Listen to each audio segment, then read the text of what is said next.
Bonjour. Eh bien, on reprend les bonnes habitudes, c'est-à-dire compter au moins une histoire dans le mois.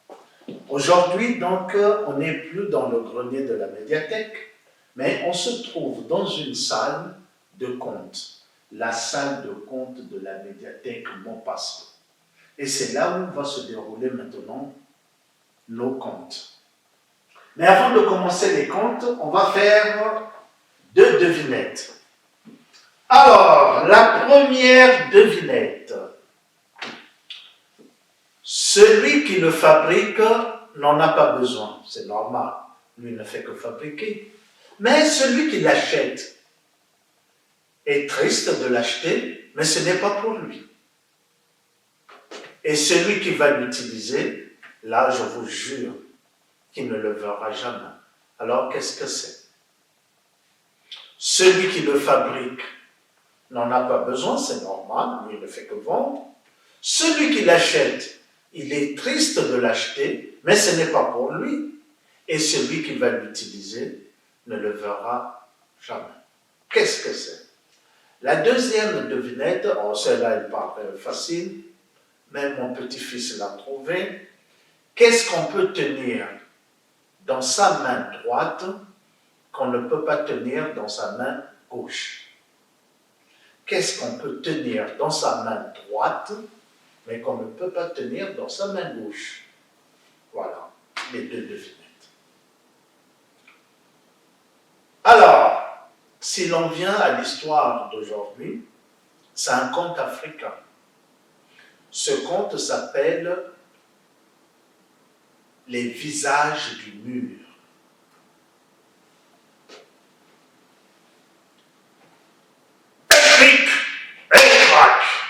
Eh bien, l'histoire commence, que personne ne parle. Il était une fois, dans le pays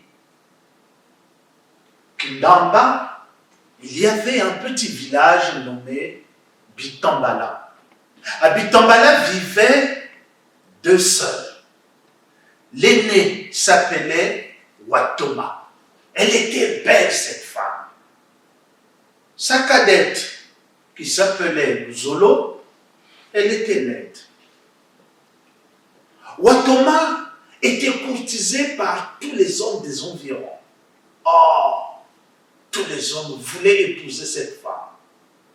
Tandis que la laide, Zolo, elle n'attirait même pas le regard des vieillards. Et pourtant, elle avait un cœur d'or rempli de bonté. Watoma était très méchante et hautaine. Et elle considérait sa sœur cadette comme une servante. À longueur de la journée, elle répétait toujours: « Hé, Luzolo, toi tu es né pour me servir. Hé, Luzolo, toi tu es né pour me servir. Hé, Luzolo, toi tu es né pour me servir. » Ah, la pauvre Luzolo. Si bien que, un soir, elle se dit: « Ici, il n'y a rien de bon pour moi. Je vais partir à la montagne.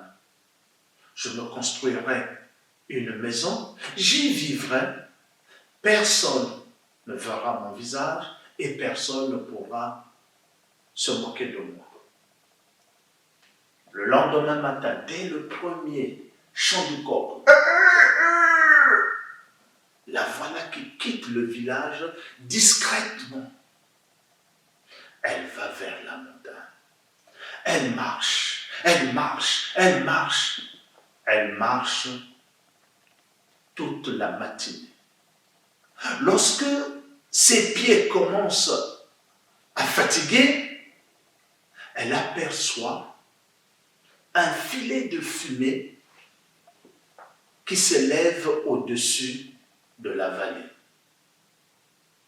Fumée signifie qu'il y a un feu.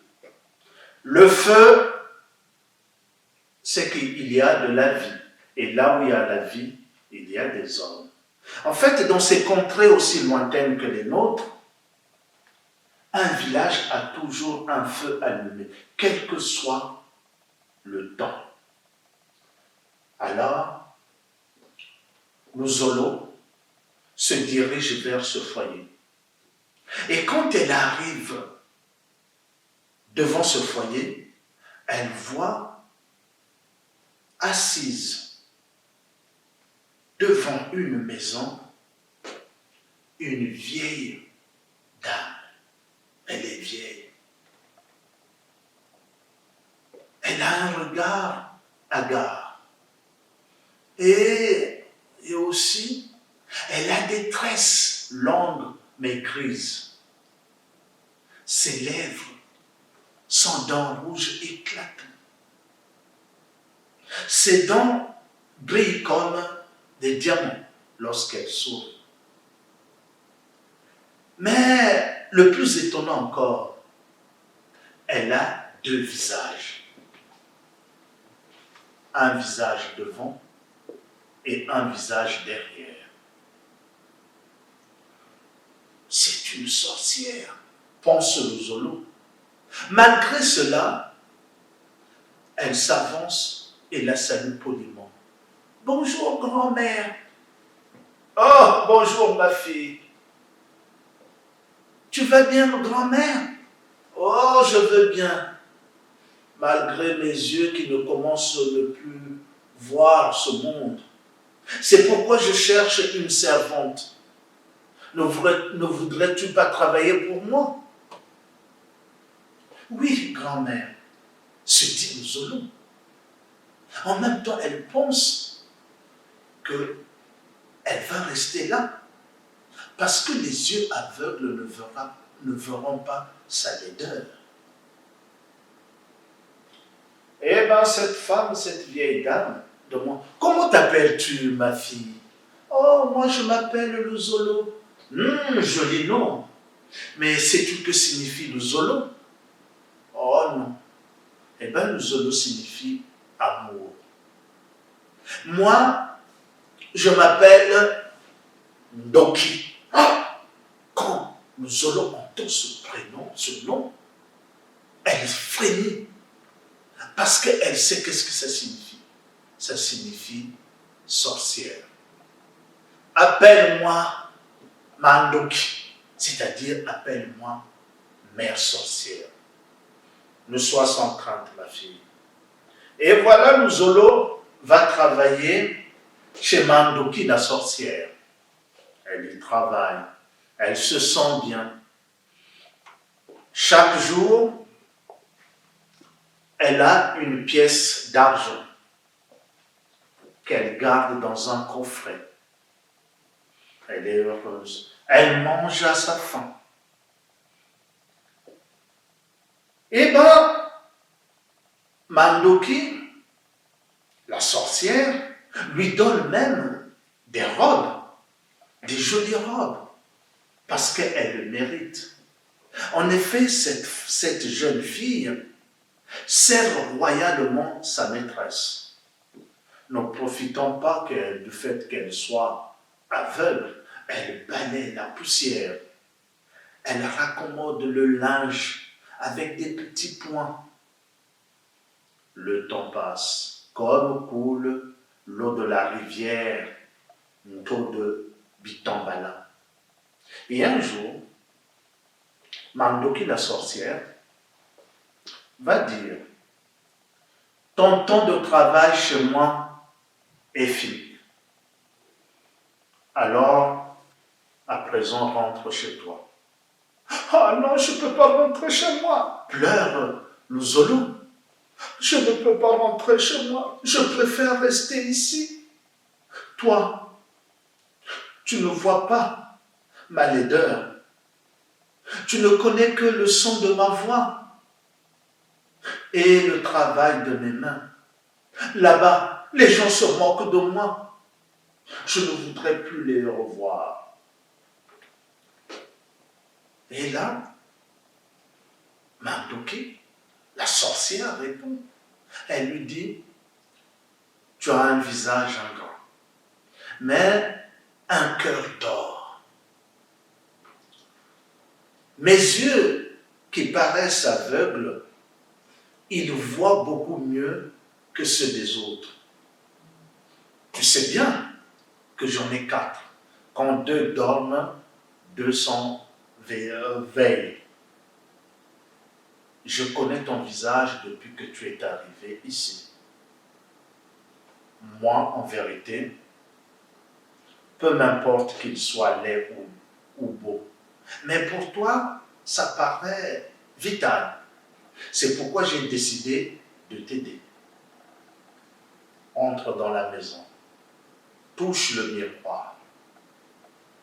Le solo fait ce qu'on lui dit. Elle entre dans la maison, mais elle baisse la tête. Elle ne veut pas se voir dans ce miroir. Elle s'approche, elle tend sa main vers le miroir et le touche. Et soudain, le miroir s'ouvre comme une porte, laissant voir une autre pièce avec d'innombrables visages accrochés au mur. Et nous allons entendre la voix de la sorcière qui dit « Vas-y, ma fille, choisis celui qui te plaît. » Émerveillée par ces visages, elle regarde, et finalement, elle en choisit un. Celui qui est souriant, qui a des grands yeux, qui est gentil. Elle le désigne. La sorcière s'avance, elle l'enlève. Elle vient vers la fille, elle met ses mains sur la fille, elle lui retire son visage, comme si elle lui enlevait un vêtement. Puis elle lui met le nouveau visage. Et quand elle a son nouveau visage, elle passe devant le miroir, elle se regarde, elle ne se reconnaît plus. Elle est heureuse. Mangopi lui donne son coffret où elle mettait des pièces d'argent. Et elle dit, rentre et vis en paix. Luzolo va remercier la sorcière et va lui dire ses adieux. Elle part toute heureuse, belle et riche. Mais quand elle arrive dans le village, elle n'a plus le même visage. Alors les gens, les habitants regardent. Oh, mais quelle est cette femme? Quelle est cette femme? On ne l'a jamais vue. Elle est très belle. Même elle est plus belle que Watoma. Oh, mais quelle est cette femme? Elle se dirige vers la maison de Watoma. Elle frappe à la porte. Watoma ouvre la porte. Elle se retrouve avec une femme qui est si belle. Elle se dit, mais qu'est-ce qu'elle me veut? Elle demande, mais qui es-tu? Et l'étranger répond, mais c'est moi ta cadette, Luzolo. Et bien Watoma n'y croit pas de ses yeux. Mais elle reconnaît sa sœur que par le son de sa voix. Mais ce changement ne plaît guère à Watoma, parce que la laide est devenue plus belle qu'elle. Oh! Elle dit, moi aussi j'irai cette montagne. Quand elle apprend comment sa sœur a réussi à voir cette beauté. Et oui, le lendemain, dès le premier chant du coq, Watoma s'en va. Elle s'en va tout en criant dans le village. Vous allez voir, quand je vais revenir, je serai la plus belle. Elle part. Elle part vers la montagne. Elle marche toute la matinée. Au moment où ses pieds commencent à fatiguer, elle voit un filet de fumée qui s'élève au-dessus de la vallée. Et là, elle s'y rend. Et quand elle arrive devant le foyer, elle voit une maison devant laquelle est assise une vieille dame aveugle. Elle a des longues tresses grises, mais ses lèvres sont rouges, d'un rouge éclatant. Ses dents brillent comme des diamants. Ce qui est le plus étonnant, c'est qu'elle a deux visages. Un visage devant et un visage derrière. Ouattoma dit, oh, c'est la sorcière. Elle a un geste de dédain. Elle fait, oh. Mais elle se dit, si c'est elle qui peut me changer le visage, il faut que je sois gentille. D'une voix mielleuse, elle dit, ah, grand-mère, ça va? Ah oui, ma fille, ça va. Alors, grand-mère, ça va vraiment? Dit, oh, ben oui, ma fille, ça va, je me porte bien, il n'y a que mes yeux qui deviennent aveugles. C'est pourquoi j'ai besoin d'une servante. Veux-tu être... Oui, oui, je veux bien. D'accord. Mais comment t'appelles-tu? Ah, je m'appelle Ouattoma. Ouattoma? Tu sais ce que ça signifie Ouattoma? Oh non. Ouattoma signifie la beauté. Ah oui, oui, je suis aussi belle.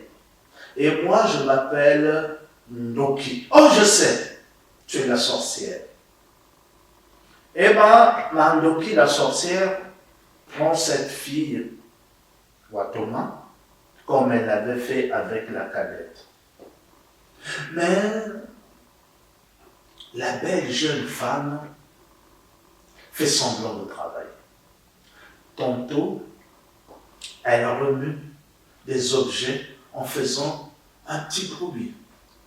Tantôt, elle balaie par ici, par là. Mais elle passe le clair de son temps devant le miroir à s'admirer. Bientôt, la poussière s'accumule dans les coins, recoins, et le linge est raccommodé grossièrement.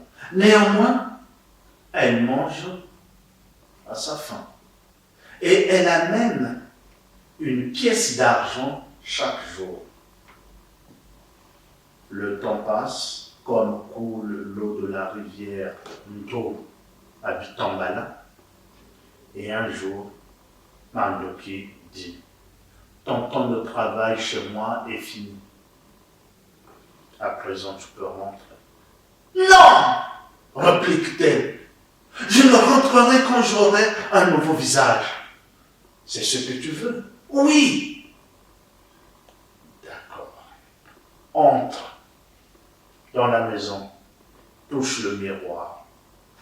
Elle se précipite dans la maison Ouattoma. Elle va devant le miroir. Elle s'admire pour une dernière fois. Elle approche sa main, elle touche le miroir. Soudain, ce miroir, comme une porte, s'ouvre, laissant voir une pièce où il y a des visages accrochés au mur. Derrière, Mandoki dit, ferme les yeux et tu ne les ouvriras que quand je te le dirai. Ouattoma ferme les yeux. Mandoki vient, elle prend la tête de la jeune fille. Elle ôte son visage. Elle approche au mur. Elle prend un autre visage. Elle le pose sur la tête de la fille. Ce visage, c'était le visage de ses parts, sa cadette. Puis, elle lui donne son coffret où elle mettait des pièces d'argent, tout en disant, ce coffret, comme elle ne travaillait pas, elle a ramassé la poussière, elle l'a mis dedans. Et par une formule magique, elle a dit, visage, j'ai deux visages, et que ce qui est dans ce coffret se dédouble. Le coffret était rempli de poussière. Elle lui a donné, elle l'a conduit devant la porte, et là, elle lui a dit, tu peux ouvrir les yeux et rentrer chez toi. Ouattoma était tellement pressée, elle n'a pas remercié. Elle n'a même pas dit au revoir. Elle est partie en courant, pressée d'arriver au village. Quand elle est arrivée, les gens la regardaient. Oh, mais elle est revenue. Oh, mais tu aurais pu rester là où tu étais. Mais elle s'étonne, pourtant elle a changé de visage. Elle frappe à la porte. Sa sœur Luzolo ouvre la porte. Elle la laisse entrer. Mais elle est intriguée, sa sœur ne réagit pas, ne lui dit pas grand-chose. Et imaginez-vous ce qu'elle a ressenti quand elle est allée se voir dans le miroir. Et là, elle a vu qu'elle n'avait pas le même visage. Elle a pleuré. Elle s'est consolée parce qu'elle avait son coffret où il y avait des pièces d'argent. Quand elle a ouvert ce coffret, une poussière s'échappe et se dépose sur ses cheveux. Elle n'a jamais réussi à les démêler. Elle était tellement honteuse qu'elle ne pouvait plus rester dans le village. Discrètement, un soir, elle est partie. Et personne ne sait où ses pieds l'ont emmenée. Depuis ce jour-là, on n'entendait plus parler d'elle dans le pays de Kindamba. Et sa sœur cadette, Luzolo. Luzolo s'est mariée avec un bel homme aimable. Ils vivent heureux. Certes, vous me direz, son beau visage, avec le temps, allait vieillir.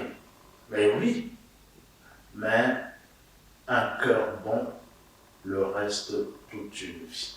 Voilà mon histoire éternelle.